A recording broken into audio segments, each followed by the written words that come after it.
Have you ever just sat there, tired, defeated, looking at everything you've tried to do right, and wondering if it was all worth it? You keep your word. You show up. You treat people with respect. You try to live clean, quiet, honest. And yet somehow, it's the ones who cut corners, who lie, cheat, manipulate. They're the ones who seem to win. They get the money, the success, the praise, the platforms. And you get left behind. Or worse, completely unseen. There's a part of you that doesn't want to compare. You want to stay grounded, grateful, hopeful. But there's also that other voice. The quiet one. The real one. The one that aches in your chest and whispers, "God, do you even see this? Are you paying attention? Why does it feel like doing good costs more and rewards less?" If you've ever felt that, deeply, secretly, you're not crazy. You're not alone. And you're not the first to feel it. Even people in the Bible, people who walked with God, asked the same thing. Today's video is not here to shut down your questions. It's here to sit with them, to walk through them, to open something ancient and sacred, and maybe find a little light for that heavy place in your heart. So if you've ever wondered why bad people seem to win while good people keep losing, breathe. This isn't a sermon. It's a conversation. And you're welcome here, exactly as you are. Let me tell you about Marcos. He works at a small coffee shop in the middle of the city. It's not glamorous. No big titles. No recognition. But it's honest. Every day he wakes up at 5 a.m. He brews coffee for strangers with hands that are already tired. He listens more than he speaks. He smiles even when his chest feels heavy. He's not perfect, but he tries. He doesn't lie. He doesn't steal. He returns extra change when customers forget. He apologizes when he makes a mistake. And when no one's looking, he sweeps the sidewalk, just because it matters to him. He's been saving for years to go back to school. Quietly, patiently, $1 at a time. And then one day, his old classmate from high school walks in. Raul, the guy who used to mock people like Marcos. Now pulling up in a luxury car, designer clothes, new watch glinting in the light. Everyone knows how Raul made his money. The shady deals. The shortcuts. The charm that covered up manipulation. The kind of man who smiles wide while playing dirty. Raul doesn't even recognize Marcos at first. Orders a coffee like he's talking to the air. Pays with a big tip, the kind that feels more like power than kindness. And walks out with the same smirk he wore in high school. And Marcos, he just lowers his head and keeps working. Like always. But inside, something breaks. It's not envy. It's not even anger. It's something quieter. Something deeper. It's the feeling that being good, really good, might not matter. That night, he eats dinner alone. One plate. One glass. One chair. No music. Just the hum of the refrigerator and the echo of his thoughts. As he rinses the last fork, he speaks out loud, not to anyone, just to the silence. Why be good, he asks, if I end up here, and people like him end up there? And it stays there, that question, hanging in the air like a confession no one hears. But then, something gentle stirs in his memory. His grandmother's voice. Old, fragile, but full of certainty. God's never late, she used to say. He just arrives when it's time. And for the first time in a long time, Marcos lets himself cry. Not out of rage. Not from pity. But from soul-deep exhaustion. Because sometimes, the hardest pain isn't physical. It's the pain of staying kind in a world that doesn't seem to notice. But in that pain, something opened. Something that felt like surrender, but might just be the beginning of hope. Maybe you've never said it out loud. Maybe it's just a quiet thought you push down when life gets noisy again. But deep down, it lingers. This question, this ache. Why? Why do I keep trying when it feels like trying doesn't matter? You keep doing what's right. You apologize when you're wrong. You stay loyal when others walk away. You tell the truth when lying would be easier.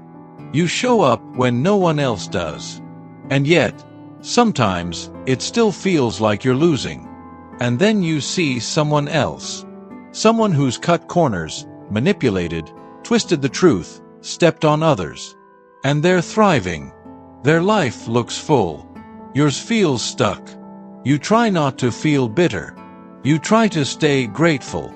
But it builds, quietly, until one day, without warning, you feel it in your chest.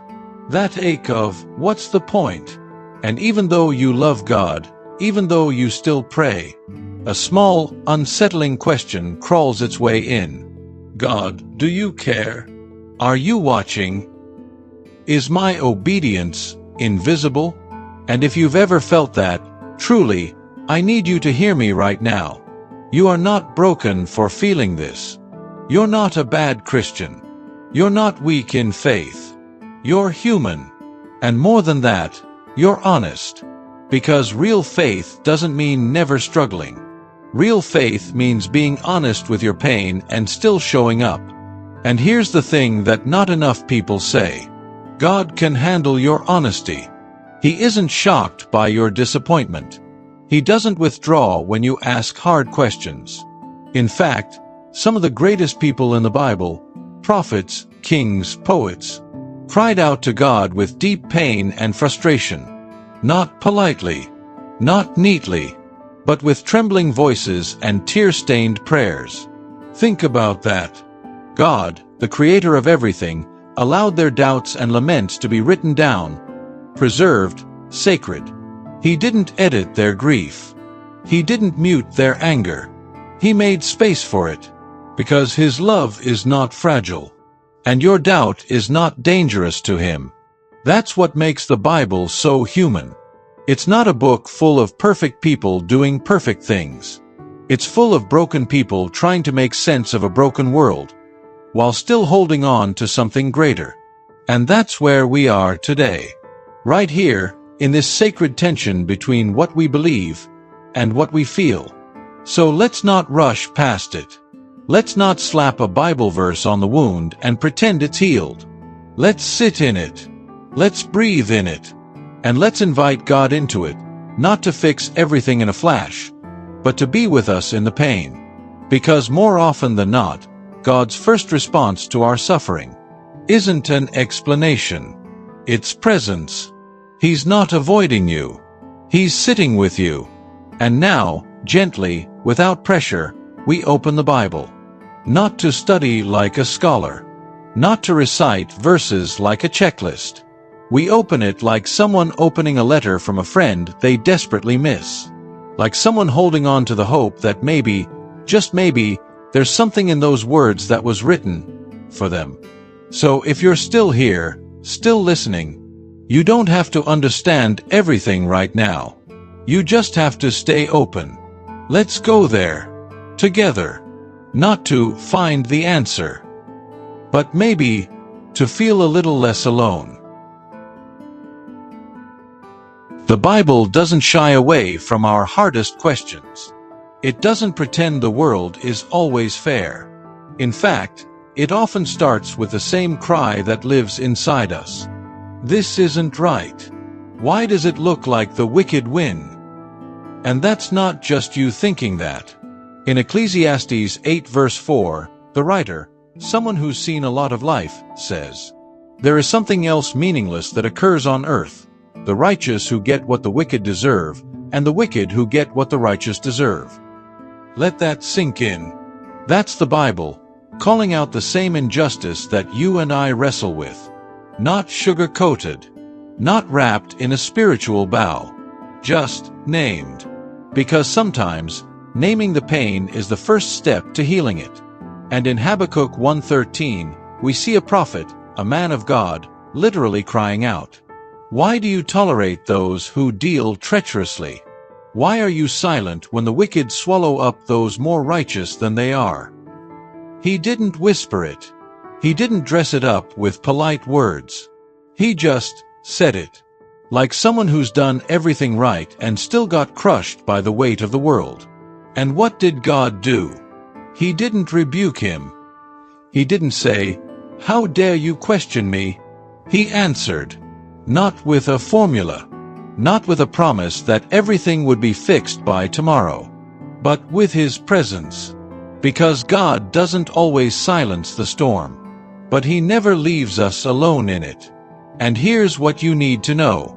God's justice isn't broken, it's just not rushed. We want fairness now. We want consequences now. We want the liars to fall, the cheaters to pay, the manipulators to get exposed. And when that doesn't happen, it shakes our faith. It feels like God is asleep, or absent, or worse, ignoring us. But Psalm 37 speaks into that space. It says, "Do not fret because of evildoers. Trust in the Lord. He will make your righteousness shine like the dawn." This isn't denial. It's perspective. It's saying, I know what you see, but what you see isn't the whole story. Evil grows fast, like weeds. Quick, loud, flashy. But weeds have shallow roots. They die just as fast as they rise. Goodness grows differently. It's slow, often invisible, but it goes deep. And deep roots can weather any storm. So maybe the question isn't, why are they winning? Maybe the question is, what am I building that won't collapse later? Because when God is involved, reward isn't measured in money, or followers, or praise. It's measured in peace, in soul depth, in the ability to sleep at night without guilt eating away at you. Your goodness, your faithfulness when no one is watching, is not being ignored. God sees the quiet yes, the held-back word, the small act of kindness, the grace you give when you could have chosen anger. Those things may not go viral, but in the kingdom of heaven, they are never wasted. And when you're tempted to act out, to become like those who hurt you, remember Romans 12:19. Do not take revenge, my dear friends, but leave room for God's wrath, for it is written, "It is mine to avenge, I will repay," says the Lord. Not because God wants you to stay passive, but because revenge is a weight you were never meant to carry. It hardens you. It poisons you. It slowly turns you into the very thing you once stood against. So maybe letting go is actually the most powerful thing you can do. Because when you release your grip, you leave space for something better, something God-shaped, to enter. And don't get me wrong, this isn't a call to just smile and accept everything. This is a call to fight the right battles, the ones inside you. To protect your soul when the world tries to crush it. To stay soft when life keeps trying to make you hard. That is strength. That is justice. That is faith. And when it all feels like too much, remember the cross. The greatest injustice in history wasn't avoided, it was endured. Jesus, perfect, blameless, loving, was betrayed, tortured, and executed.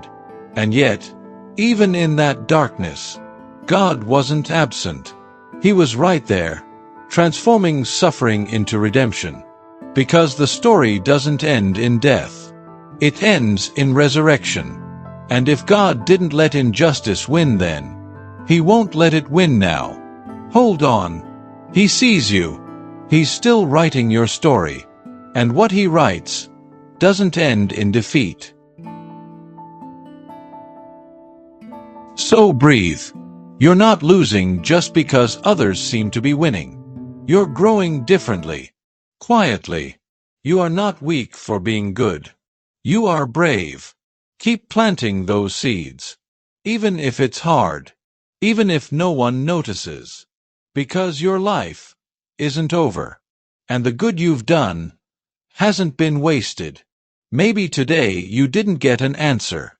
But maybe you got a little peace. And if this message touched something inside you, say, subscribe. Join a space where you don't have to pretend to have it all together, but where you're reminded you're not alone. Because sometimes the most sacred things begin in shared pain and end in quiet hope. And if this video was that voice for you today, thank you for listening. Take care of your soul, and I'll see you in the next one.